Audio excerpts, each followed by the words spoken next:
Assalamualaikum warahmatullahi wabarakatuh.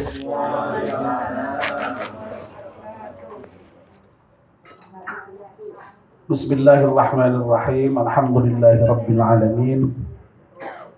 Wassalatu wassalamu ala asyrafil mursalin sayyidina maulana Muhammadin wa ala alihi wa sahbihi ajma'in. Amma ba'd.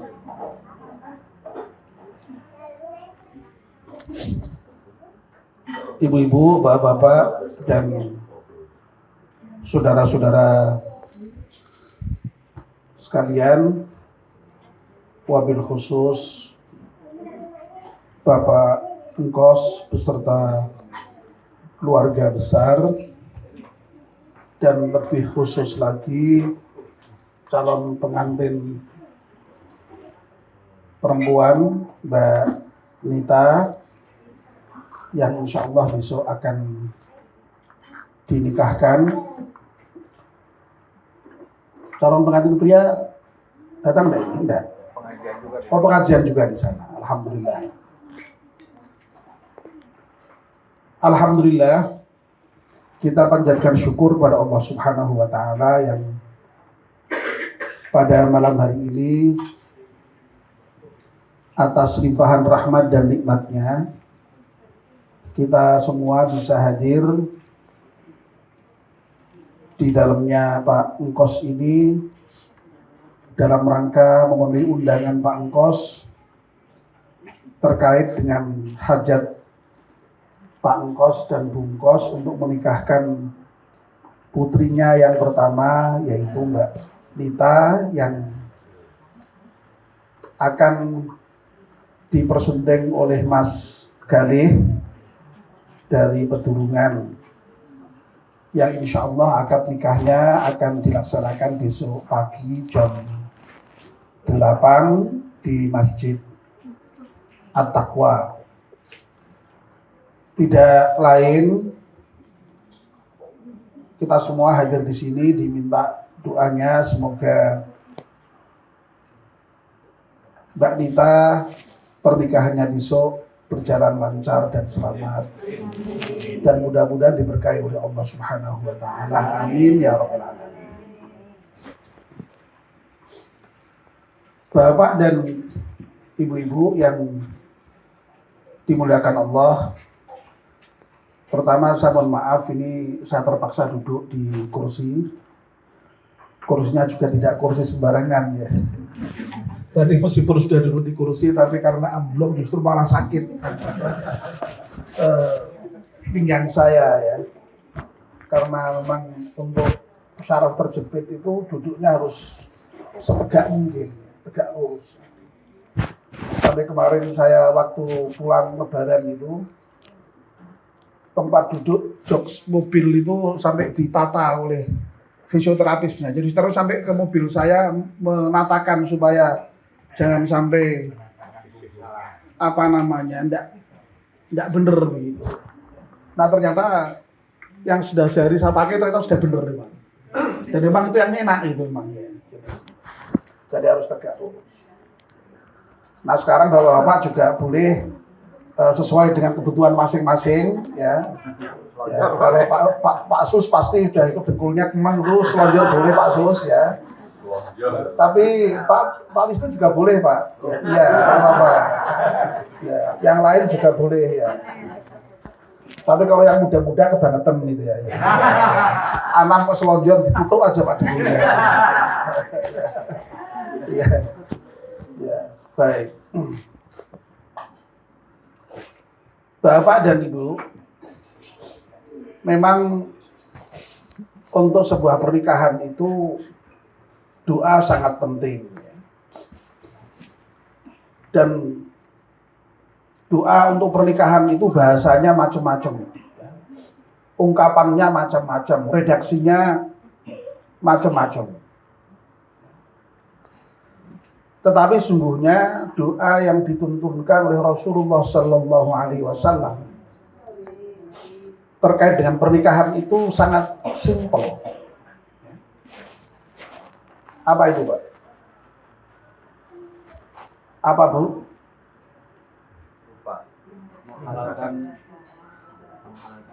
Iya, yang disebutkan Bu Eli itu. Doanya simpel.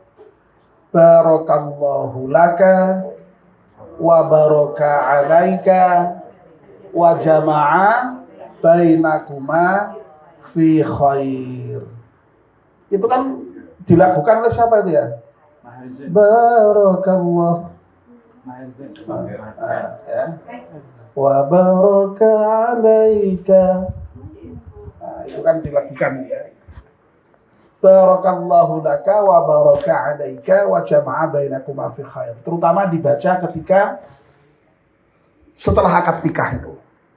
Ya, makanya ketika akad nikah selesai itu langsung doa. Biasanya kalau yang berdoa itu pernah membaca hadis ya, kira-kira doa yang paling utama itu yang dibaca. Di samping doa-doa yang lain tentu saja. Apa itu maknanya? Barakallahu laka wa baraka alaika. Ini hampir mirip sebenarnya dari segi bahasa, tapi memiliki makna yang berbeda. Barakallahu laka itu maksudnya semoga Allah memberkahi ya, terkait dengan pernikahanmu itu hal-hal yang menyenangkan. Wa baraka alaika, dan semoga Allah juga memberkahi kamu terkait dengan pernikahanmu ini hal-hal yang mungkin tidak menyenangkan. Ya. Jadi laka dan alaika itu maknanya berbeda, meskipun sama-sama barakallah. Lalu kemudian ditutup wa jama'a bainakuma fi khair. Semoga Allah mengumpulkan kalian berdua di dalam kebaikan. Intinya itu kebaikan. Loh, kenapa kok doanya supaya berkah hal-hal yang baik, yang menyenangkan, dan juga berkah hal-hal yang mungkin tidak menyenangkan. Nah ini, Bapak dan Ibu-ibu, terutama Mbak Nita, ya. Mbak Nita mana ini Mbak Nita? Ya, Nita suruh masuk Nita. Ya. Ya, makan boleh, enggak apa-apa. Makan sambil dengerin. Ya, khususnya Mbak Nita dan juga kita semua ya. Ya Anam ya boleh, Muhyiddin ya boleh, yang belum nikah itu ya. Tapi kita semua lah ya. Yang di luar juga banyak ya calon-calon pengantin itu ya. Halo. Yang di luar calon-calon pengantin nggak denger ya? Ini calon pengantin yang di luar denger nggak ini?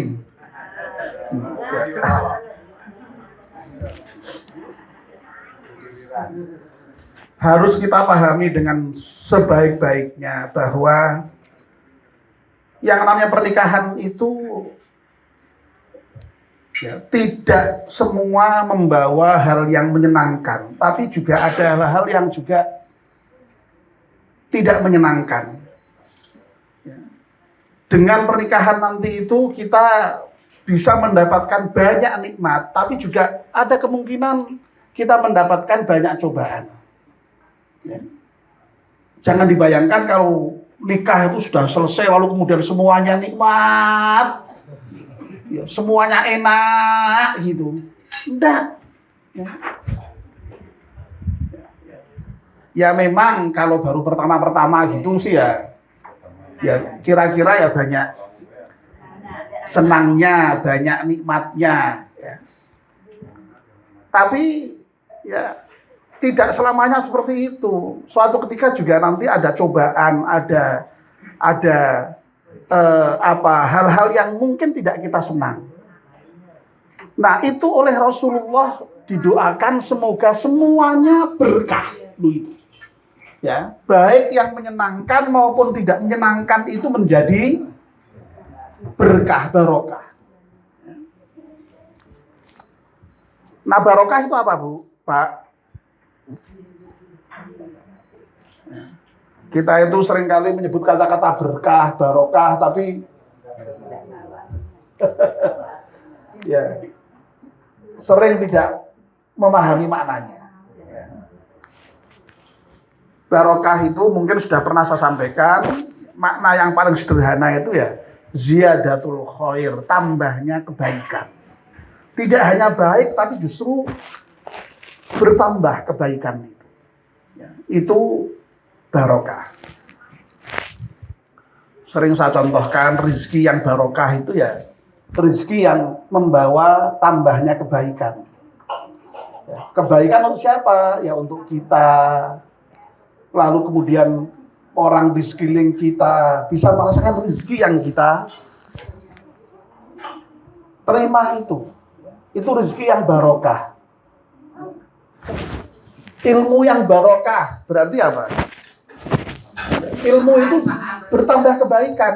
Baik untuk diri kita yang punya ilmu, tapi juga bermanfaat bagi orang lain. Ya, mendapatkan pencerahan orang lain. Ya. Apalagi yang barokah? Ya. Usia yang barokah. Ya, usia kita itu kebaikannya banyak dan terus bertambah. Berarti apa? Ya harus dimanfaatkan dengan sebaik-baiknya. Dan hebatnya lagi, kalau usia itu barokah, kadang-kadang usianya sendiri sudah habis, kebaikannya masih terus mengalir, bertambah. Masya Allah. Usia yang barokah, meskipun pendek, tapi nilainya bisa sangat luar biasa. Itu kalau barokah. Loh bagaimana itu bisa supaya usia barokah? Loh Masya Allah, kayak seperti agama kita itu kan memberikan apa namanya ya, kiat-kiat yang luar biasa supaya nilai usia kita itu menjadi berlipat-lipat gitu. Bayangkan misalnya ya, sama-sama berusia berapa misalnya? 70. Ya dibuat yang panjang lah. 70 misalnya. Berarti setidaknya usianya Pak Tono ini. Pak Tono sudah 73. Ya. Pak Sus 74. Ya. Oke ya.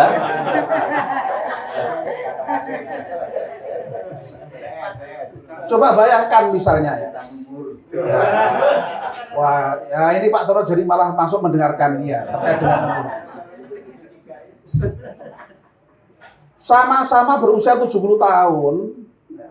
Kalau misalnya dia sholatnya itu sendirian di rumah terus, dengan yang di masjid itu sudah beda jauh. Paling tidak lipat 27 kali. Lu bayangkan. Jelas ya Pak ya? Itu berarti usia yang barokah itu. Meskipun kelihatannya pendek, tapi dia memanfaatkan kiat yang diberi oleh Allah, nilainya menjadi lebih banyak. Kalau dia sholat di rumah sudah bagus itu, sudah mendapatkan pahala, sudah gugur kewajiban. Tetapi dengan dia sholat jamaah di masjid, dilipat gandakan Allah sampai 27 kali. Kalau kita sholat di Masjidil Haram, bahkan sampai dilipat gandakan 100.000 kali. Bayangkan itu. Itu sebabnya maka orang lalu kepingin sekali bisa pergi haji. Kalau tidak bisa pergi haji juga kepingin bisa pergi umroh itu. Jadi pergi umroh, pergi haji itu tidak semata-mata dari segi ibadah umroh dan hajinya sendiri. Ya. Di situ ada nilai ya, yang berlipat-lipat tadi itu dari sisi kualitas ibadah tadi. Masya Allah. Ya. Ini usia menjadi barokah. Orang kenapa sampai diriwangi berjaga di malam Lailatul Qadar? Supaya mendapatkan Lailatul Qadar. Kalau dia mendapatkan Lailatul Qadar, berarti dia melipatkan nilai usianya itu sama dengan 83 kali. Oh, kok 83 kali? 83 tahun maksud saya. Ya. Bayangkan itu. Jadi Pak Tono piro nanti mendapatkan setiap kali mendapatkan qadar berlipat itu. Masya Allah, itu kalau usia barokah. Jabatan yang barokah, jabatannya juga bisa bermanfaat, bernilai kebaikan bagi dirinya juga bagi orang lain, dan seterusnya dan seterusnya. Punya mobil barokah, mobilnya ini juga bermanfaat bagi dirinya untuk juga orang lain. Oh, itu kalau barokah. Nah, Bapak dan Ibu-ibu, sekali lagi, pernikahan itu oleh Rasulullah didoakan semoga diberi barokah, baik terkait dengan hal yang menyenangkan maupun yang tidak menyenangkan. Ya. Dengan pernikahan, misalnya kemudian keluarganya baik, bahagia, senang, ya, diberi karunia anak keturunan yang baik, rezekinya banyak, ya. Lalu kemudian itu semua disyukuri, membawa kebaikan, baik berarti. Ya. Tapi sebaliknya misalnya kok dengan menikah, lalu dilalahnya Allah itu tidak memberikan rezeki yang cukup. Ya. Bisa jadi toh Pak ya? Bisa jadi enggak itu? Bisa jadi. Dilalahnya tidak diberi keturunan. Ada enggak itu? Ada.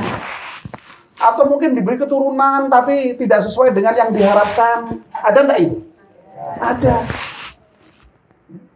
Loh itu akibat pernikahan yang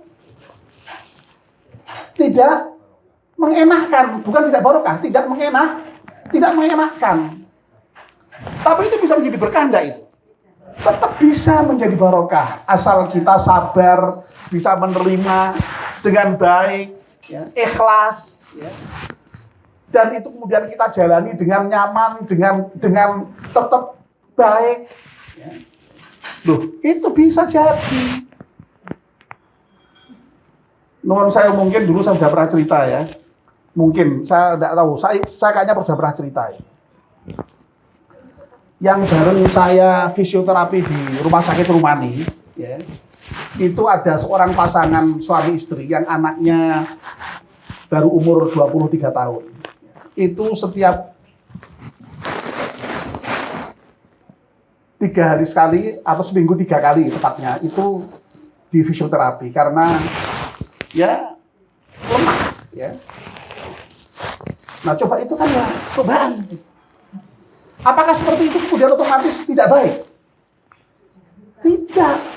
Tetap bisa diberkahi meskipun dalam kondisi seperti itu. Lalu kemudian kalau ibunya justru sangat sayang, lalu kemudian mencintai, berusaha menyembuhkan, suaminya juga mendukung dan tetap merawat anaknya dengan baik, tetap merupakan barokah.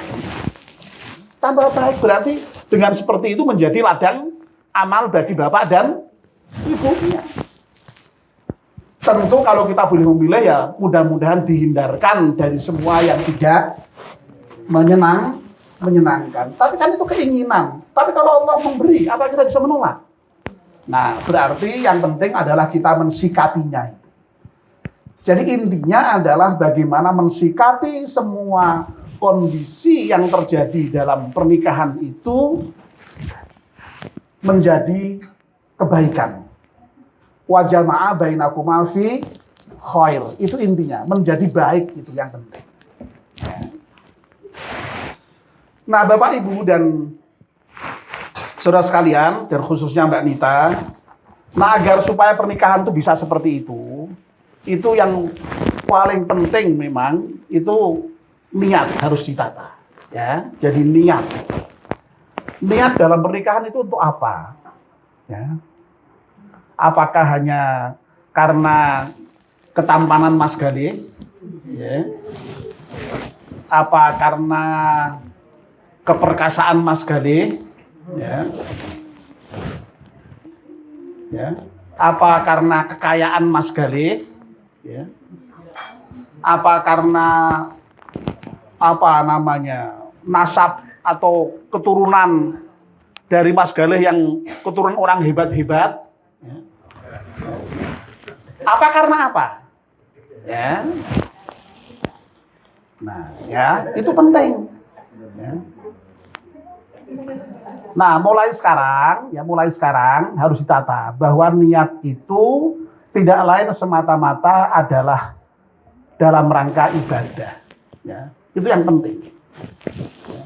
Dalam rangka ibadah, mengikuti sunnah Rasul, mencari ridho Allah Subhanahu wa Ta'ala. Yang penting Allah ridho, itu yang penting.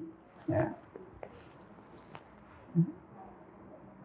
Saya penuhun sewu, Bapak dan Ibu-ibu. Kalau yang namanya nikah itu kok niatnya hanya karena kecantikan, misalnya Mas Galih niatnya karena melihat kecantikan Mbak Nita gitu, atau Mbak Nita melihat kecantikan Mas Galih, oh ketampanan Mas Galih gitu ya. Wah ya, berarti masih pada nggak ngantuk ini ya.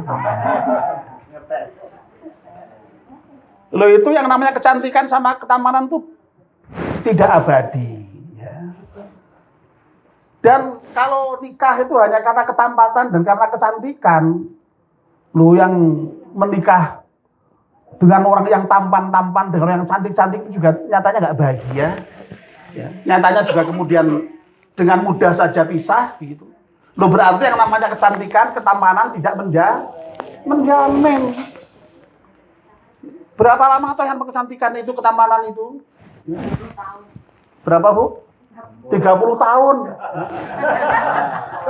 Betul, Bu, iya, tidak lama. Loh, itu 30 tahun aja tuh kalau selamat ya. Loh, bisa enggak terjadi misalnya baru nikah lalu kemudian tiba-tiba kecelakaan, lalu kemudian ini peot gitu misalnya. Mungkin enggak itu? Mungkin. Apa terus kemudian setelah itu kemudian, wah, uang kemana aku nikah itu karena kamu ganteng, sekarang kamu enggak mau itu apa gitu? Kan enggak. Ya. Kan enggak begitu ya. Kalau hanya karena tampanan, oh dulu tuh yang Pak Solehan itu tampan sekali. Dulu ya. Iya. Iya. Kata teman-teman kayaknya kayak Rano Karno katanya ya. Iya. Iya dulu. Ya. Dulu ya toh dulu ya. Dulu ya toh. Ya.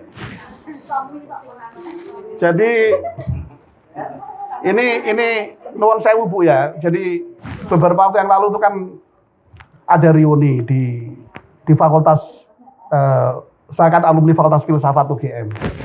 Reuni di sana kemarin. Ya sudah agak lama itu, sudah setahun yang lalu ya Pak itu.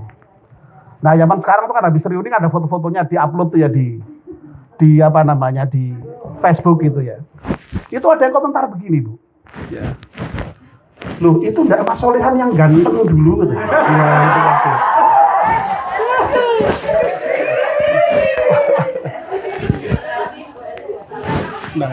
Nah, wah itu kan wah. Itu terusannya Bu ya. Ya. Itu awalnya. Enak gitu ya. Pertamanya enak gitu kan.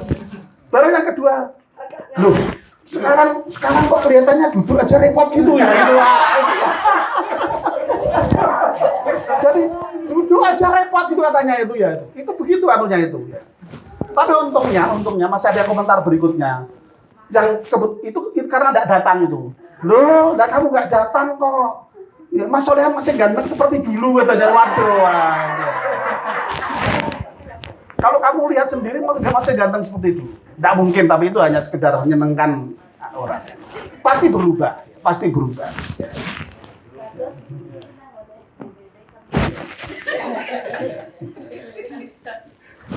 Nah, coba kalau misalnya Bu Eli itu dulu misalnya maunya dengan Pak Solehan itu karena hanya itunya itu. Lihat Pak Solehan sekarang jalan aja susah itu. Ya sudah malas mungkin kan ya. Gemes mungkin. Ya. Nikah karena harta. Loh, harta itu apakah abadi? Tidak. Orang yang kaya aja juga bisa kemudian berubah, ya. Jadi enggak bisa dijadikan sebagai dasar ya atau tujuan untuk menikah itu semua. Makanya kita harus baik-baik itu memahami hadis Nabi itu ya. Yang dulu sudah pernah saya bahas, saya ulang sedikit lagi. Dulu pernah saya bahas di dalamnya Pak Wahyono, udah sangat lama, tapi mungkin Bapak sudah lupa mungkin. Ya. Kalau nggak saya sebutkan, udah pernah saya bahas, mungkin ya sudah lupa. Tapi sudah pernah saya sampaikan. Nabi memang mengatakan begini, bahwa wanita itu dinikah karena 4 perkara. Karena apanya, Bu? Ya, karena kecantikannya, karena kekayaannya, karena nasabnya, dan karena agamanya. Nah, perintah Nabi itu, Bapak dan Ibu-ibu, itu bukan perintah. Ya. Jadi, hadis Nabi itu maksud saya bukan perintah. Apa yang disampaikan Nabi tadi itu hanya ingin menjelaskan secara sosiologis bahwa pada umumnya orang itu menikah karena itu. Gitu. Tapi Nabi kemudian ya memberikan catatan fadfar bidatid-din taribat yadak. Peganglah agamanya. Kalau kamu pegang agamanya, kamu tidak akan celaka. Nah, itu baru perintah, ya. Jadi yang pertama tadi itu hanya sekedar deskripsi. Pada umumnya orang itu dinikahi karena 4 hal tadi. Sebab menurut saya Bapak dan Ibu-ibu, kalau misalnya Nabi kok memerintahkan kawin, kalau kawin kamu pilihlah yang cantik. Loh yang elek loh sopo? Loh lah Kanjeng Nabi itu apa ya sedemikian rupa diskriminatif? Ya. Tidak saya kira. Ya. Jelas ya Pak ya? Kalau menikah itu Pak harus dengan orang yang kaya. Loh lah sing ora duwe iki terus piye? Ya. Lah apa Nabi itu ya sedemikian rupa diskriminatif? Ya. Hanya suruh menikahi orang yang kaya. Ya. Atau kalau misalnya menikah itu kok karena keturunan orang baik-baik, orang hebat-hebat. Ya. Lah sing bapak ibune wong biasa-biasa itu terus piye? Apa ora itu dinikah? Kan enggak kan?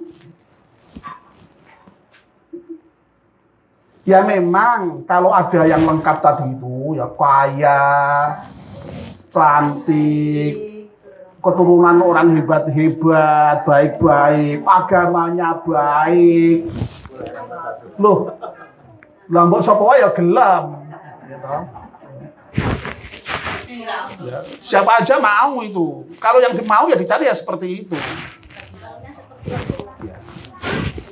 Ya, persoalannya tapi dia mau enggak sama kita kan begitu kan ya toh ya. Ya. Kita aja mau, dia aja nggak mau sama saja kan ya. Ya percuma saja kalau begitu ya cari makanya yang kufu lah, yang seimbang. Makanya Nabi kemudian memberikan syarat kafaah itu. Kafaah itu keseimbangan. Kurang lebih kufu, terutama dalam hal agama. Ya, itu. Nah jadi itu bapak-bapak sebenarnya. Jadi bukan karena itu ya, bukan karena harta. Kalau hanya persoalan harta ya, sekarang ini Mbak Nita misalnya belum kaya, insya Allah nanti bisa cari kekayaan sendiri. Ya. Amin ya. Ya. Kalau persoalannya kekuasaan, jabatan, pangkat, nanti insya Allah cari sendiri.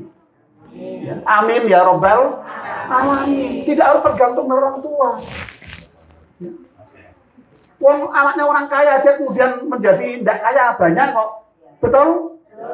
Anaknya orang berpangkat hebat kemudian jadi enggak berpangkat, bahkan delosor juga banyak, toh? Banyak. Tapi orang biasa yang tidak kaya jadi kaya ada enggak? Ada banyak.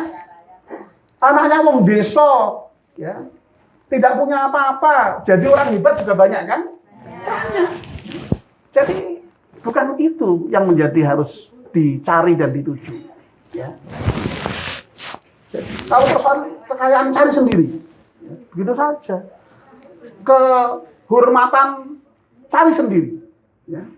Daripada orang tuanya terhormat tapi kita nggak terhormat, lebih bagus orang tua kita tidak terhormat tidak apa-apa, tapi kita menjadi terhormat, sehingga justru malahan kita tidak hanya terhormat oleh diri kita, tapi kita juga bisa mengangkat kehormatan juga orang tua. Makanya sampai ada istilah Jawa itu apa? Ngangkat dhuwur mendem jero itu. Justru kita mikul dhuwur mendem jero ya. Pak Hamzah rada ora patek ngerti nek kuwi. Iya. Ya, itu ya. Jadi intinya adalah dalam rangka ibadah tadi. Ya. Nah, oleh karena itu, kalau tadi misalnya saya sudah sebutkan dalam kondisi apapun, Islam menghendaki pernikahan itu tetap menjadi baik, ya. Mendapatkan kenikmatan ya baik, mendapatkan cobaan ya baik. Itu makanya ada kata-kata patah yang sangat bagus itu ya. Menikah dengan orang yang kita cintai itu baik. Jadi memang kalau menikah ya dengan orang dicintai, jangan yang dicintai dinikahi. Jadi sebab kalau orang sudah cinta itu wah udah ya, segalanya menjadi menyenangkan, segalanya menjadi indah. Ya, itu. Ya, itu kalau sudah cinta. Ya. Sampai dulu bilang siapa itu? Gombloh itu ya, tapi tidak usah disebut lah itu ya. Saru. Kalau sudah cinta itu ya Allah yang berat terasa ringan gitu. Ya. Orang angkat apa wae wah lagi cinta itu ya enteng gitu kan ya. Mbok apa nggak begitu enak ya jadi enak atau sebaliknya lah pokoknya semuanya serba indah. Ya. Kalau baru cinta itu masya Allah ya toh. Ya, wah. Kalau banyak omong itu kalau baru cinta ya itu, waduh, pacarku grapiak kok ya. Wah gitu ya toh, cinta ya toh. Tapi nak wis ora seneng kuwi cerewet. Bukan begitu ya toh betul. Kita sama-sama akeh ngomong tapi nak lagi cinta itu grapiak itu ya toh, wah pokoknya. Ya. Atau sebaliknya, kalau baru cinta itu kalau pacar itu suka diam itu ya wah memang pacar saya itu orangnya kalem ya, jadi pendiam, jadi memang tidak banyak omong ya. Tapi kalau udah gak cinta wah itu kayak orang bisu ya bisa nyawa ya, repot ya. Ya itu kalau orang sedang cinta itu seperti itu. Ya. Pakai gula batu. Wah, gimana Pak? Kita pakai gula batu. Iya. Kakek ngoceh itu rambut tuh. Iya.